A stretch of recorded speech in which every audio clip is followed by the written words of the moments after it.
Welcome to the first session of The Road Back to You with Trinity Online. I hope that you've already read the first two chapters of the book, The Road Back to You by Ian Morgan Cron and Susan Stabile.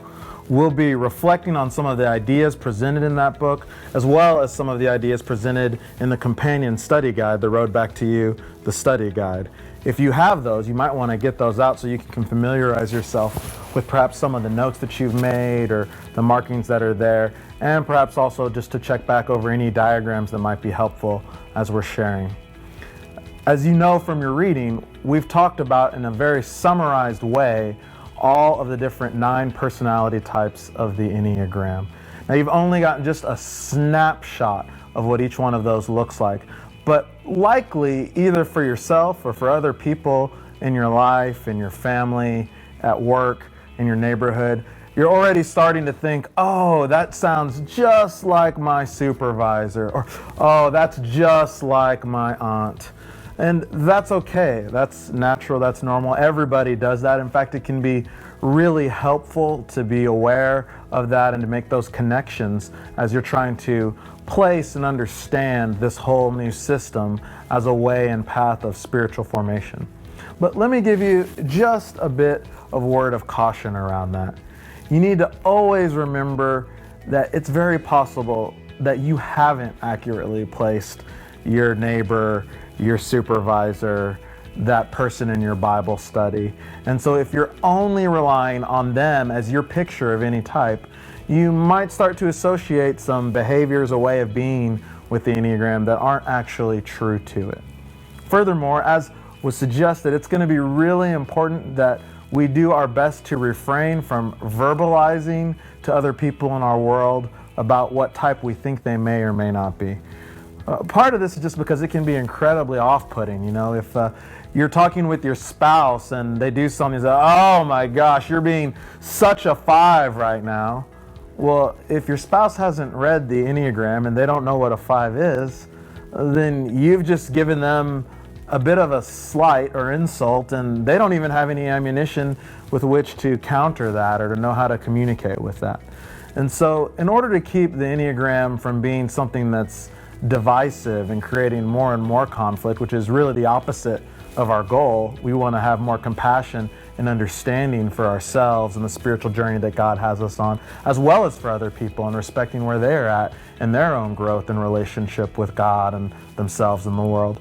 It's going to be really important that you're not telling other people or assigning them numbers aloud. Allow them the space to go on the journey that you're now beginning as well.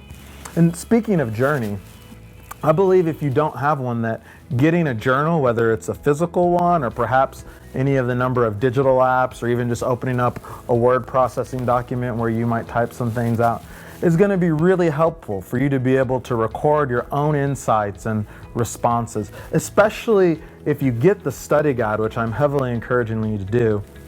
You'll find that there are questions for which to process through, and being able to share your reflections from each of those questions is going to be invaluable, not only to your own journey, but possibly to any discussion we have online as a group around your understanding of your type and of how the other types interact. I also want to warn against the temptation to only focus in on your particular type.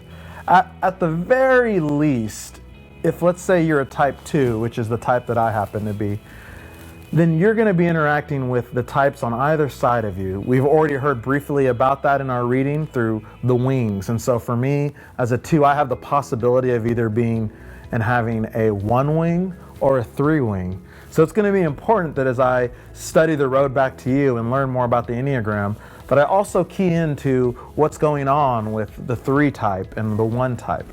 It's also going to be important because I go to 8 in stress and to 4 in security, that I pay attention to those types as well. So just in learning about my type, I'm going to increasingly need to know about 4 other types as well, for a total of 5 of the 9 types on the Enneagram. When you compile that with also our awareness and understanding of significant others, whether they be family members, a spouse, our children, people within our faith community, or at work, then it's really important that we start to have an understanding of all 9 types. Now, having said that, I do want, as you increasingly work on your hypothesis and emerging understanding of what type you might be, for you to do the most focusing on the core of that type. It can be real easy to want to learn the most about that annoying neighbor or about that problem or difficult relationship we're having with one of our children. And really, one of the key components of the Enneagram is to suggest that the greatest gift you can offer every other relationship in your world is to be the most centered in your relationship with Christ, expressing your truest self, hidden with Christ in God, from that true self place that the Enneagram allows you to journey back to. And so I want to encourage you to start there. We're going to be going through the Enneagram based on what they call triads. In the Enneagram, 8, 9, and 1 are a part of one triad, sometimes called the doing triad, others times called the gut or the instinctual triad. 2, 3, and 4 are a part of the feeling, or sometimes called the relationship or the emotional triad. And 5, 6, and 7 are a part of the thinking triad, or sometimes also called the head triad. I wanted to talk to you a little bit about how those triads are divided. Each triad is determined by which of the 3 centers of intelligence, thinking, feeling, or doing, are dominant in that triad. So for the 8, 9, and 1, or the instinctual or gut triad, doing is dominant. For these types, they'll find that when they're stressed out or anxious about something, or there's something immediate that's demanding their attention, their immediate impulse is likely going to be to do something about it. For the 2s, 3s, and 4s, which are in that feeling or heart or relationship triad, they're going to find that immediately in response to some kind of crisis or anxiety, they're very aware of their own feelings or the feelings of others. That's going to be where they first check in with. For 5s, 6s, and 7s, they're going to be aware that coming from the thinking or the head triad, that, as you'd guess, because it's their dominant center, they find themselves checking in with their thoughts, trying to consider how they would plan or respond intellectually to what's going on.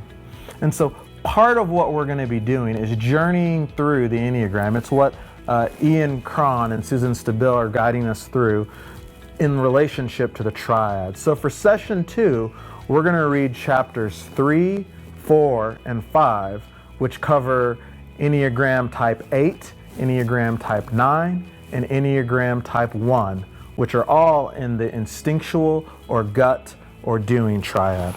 But I wanted to share just a few thoughts about all of the triads. Starting with 8s, 9s, and 1s that are in that gut or body or instinctive focus. This is the triad that takes in and responds to life instinctually or at a gut level. We all sometimes just sort of feel like reality is hitting us at our gut. We just have a strong instinct about something. Well, 8s, 9s, and 1s would say that this is their dominant way of responding to the world. They tend to express themselves honestly and directly. Doing is their dominant center. Their gut instincts are often how they then relate to the world. They can sometimes have a bit of a false need around power and control. We use our doing center for movement, for pleasure seeking, for accomplishment. They're always anxious to do something about whatever happens, which is why if you think you might be an 8, 9, or 1, you might just try to be aware and pay attention to your life and consider, do you find yourself always reacting immediately with action to what's going on?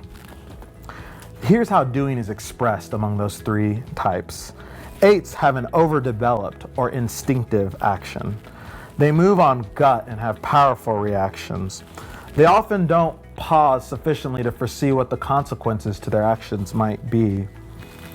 9s are most out of touch with their own instincts. They disengage from their own perspective and point of view. And especially when it comes to anger, which is something that 8s, 9s, and 1s all experience, 9s are sometimes the most out of touch or avoidant of their anger.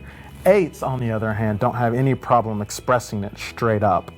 1s have an underdeveloped sense of their own anger, and they're usually internalizing it, or sometimes we would call repressing it.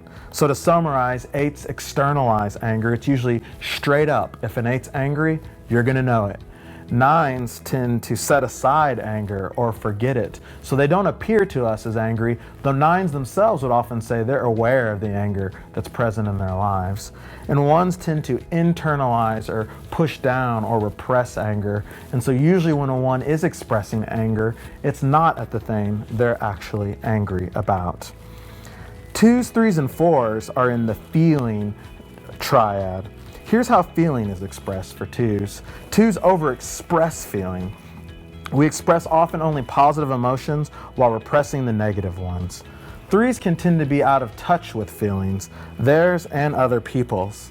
They suppress feelings in order to be able to function more efficiently to accomplish the objective and the goal. 4s have an underdeveloped expression of their feelings because they're internalizing and intensifying their feelings and their emotions with themselves. And then finally, 5s, 6s, and 7s are centered around thinking or also around feeling. 5's thinking is overexpressed and substituted for doing often. So you might think of that a 5 needs to respond in some way, and they think they're responding, but really what they're doing is thinking. 6s tend to be the most out of touch with their thinking and instead can substitute sometimes worst case scenarioing instead of having really productive thinking. And 7's ability to thinking is sometimes under expressed. Their style of thinking is highly dependent upon activity and anticipating what they are going to do next. They tend to leave their trains of thought incomplete. They don't finish one thought before going on to another. These are just in a very quick summary, the 3 different triads of thinking, feeling, and doing that we're going into. And next week, we'll be focusing on the instinctual or the doing triad. Finally, in the study guide, they talk about SNAP, and it's the one thing I want to leave us with. Ian Cron talks about SNAP as being the ability to stop, to notice what's going on inside of us, to ask some probing questions about that, and then to pivot. So here's an example.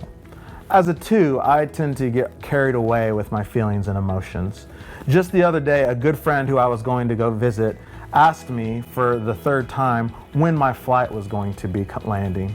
Because I was not in the healthiest of emotional places, my feelings just carried me away with this sense that my friend was not looking forward to me coming. They had not really taken the time to know when I would be there. And I found myself just flooded with these emotions. I was able to stop and notice that, to realize, man, I'm worked up and angry and feeling all sorts of unwantedness and unlovableness as a 2. Then I was able to ask myself, what is really true about this? Am I unloved by this friend? Does this friend really not want me there? It does asking when my flight is going to arrive for the 3rd time really equate to the end or the loss of a friendship? And when I realized that it didn't, I was able to have the grace of God to pivot away from this emotional flood of feelings that was going to lead me to a very negative space with my friend, and instead ask God to show me the deeper love, the love of the beloved that God has for all of God's children, so that I could respond with a sense of grace and mercy towards my friend. For each of us in our types, we're going to be able to respond to SNAP in the same way. And I want to encourage you as you go through the week to look at SNAP, to stop, to notice what's going on inside of yourself, to ask questions about it, and then to consider how God's grace might give you the opportunity to pivot into a new direction. Make notes of that in your journal, and we'll continue on in next session.